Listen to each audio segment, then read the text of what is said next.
Et alors, Sainte Thérèse dit, première chose, dans les demeures, notre âme est ce château où réside le Seigneur. Et deuxièmement, la porte d'entrée du château, c'est l'oraison. L'oraison. Ah, qu'est-ce que c'est que l'oraison? Vous la pratiquez, certains d'entre vous, certainement, n'est-ce pas? Mais l'oraison, vous pouvez trouver dans des livres ou dans des manuels, des traités de l'oraison et des méthodes. Bon. Avec, premier point, le prélude, les jésuites, la tradition ignatienne, a beaucoup dans ce sens-là. Et pour Sainte Thérèse d'Avila, l'oraison, c'est quelque chose de beaucoup plus simple. Je ne dis pas de moins exigeant. Tu vois. Elle nous dit, je cite de mémoire, l'oraison mentale n'est rien d'autre, à mon avis. Thérèse aime bien dire, à mon avis, même quand on ne lui demande pas son avis, vous voyez.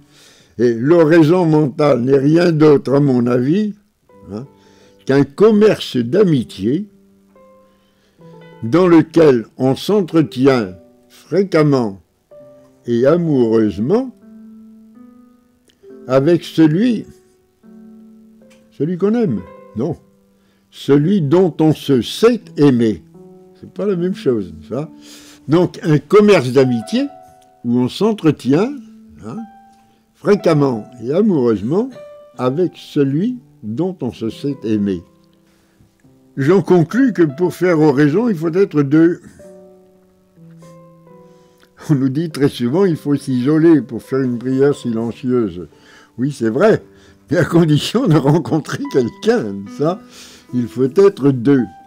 Et je vous disais hier soir déjà, qui est l'autre? Il pourrait y avoir beaucoup de réponses, n'est-ce pas?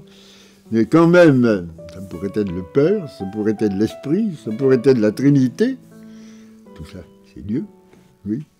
Et quand même, pour la plupart d'entre nous, et c'est exprès, n'est-ce pas, c'est aussi le Dieu fait homme, Jésus-Christ, n'est-ce pas?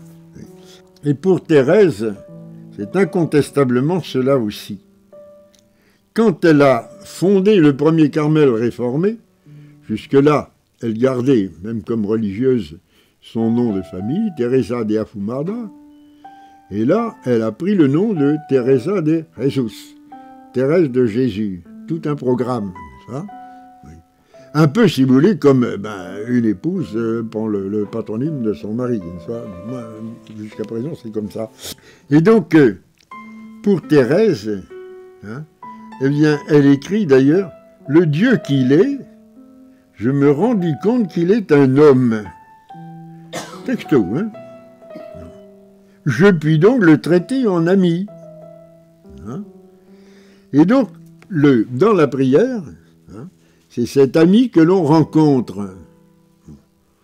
Quand on a la chance d'avoir la présence eucharistique à pas très loin ou à portée, c'est une chance, mais même si on ne l'a pas, eh bien, on peut très bien reprendre conscience que le Seigneur, glorieux maintenant, nous voit et nous pouvons converser avec lui. Alors, qu'est-ce qu'on fait pendant ce temps-là? Pour Sainte Thérèse toujours. Eh bien, pour Sainte Thérèse, on lui tient compagnie. Être avec lui.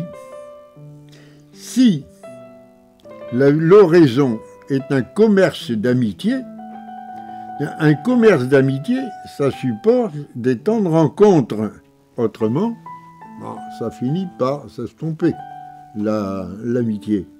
Alors, on se rencontre avec le Seigneur. Ce sont les temps forts de l'amitié. Mais quand il y a une véritable amitié, ça se prolonge après. L'ami, on s'en souvient, quand c'est nécessaire, son souvenir revient et on aime à y revenir. Ça. Et en tout cas, dans le temps fort, on lui tient compagnie. Bon. Mais qu'est-ce qu'on fait à lui tenir compagnie? Oh ben, il est bon peut-être d'écouter sa parole. Hein.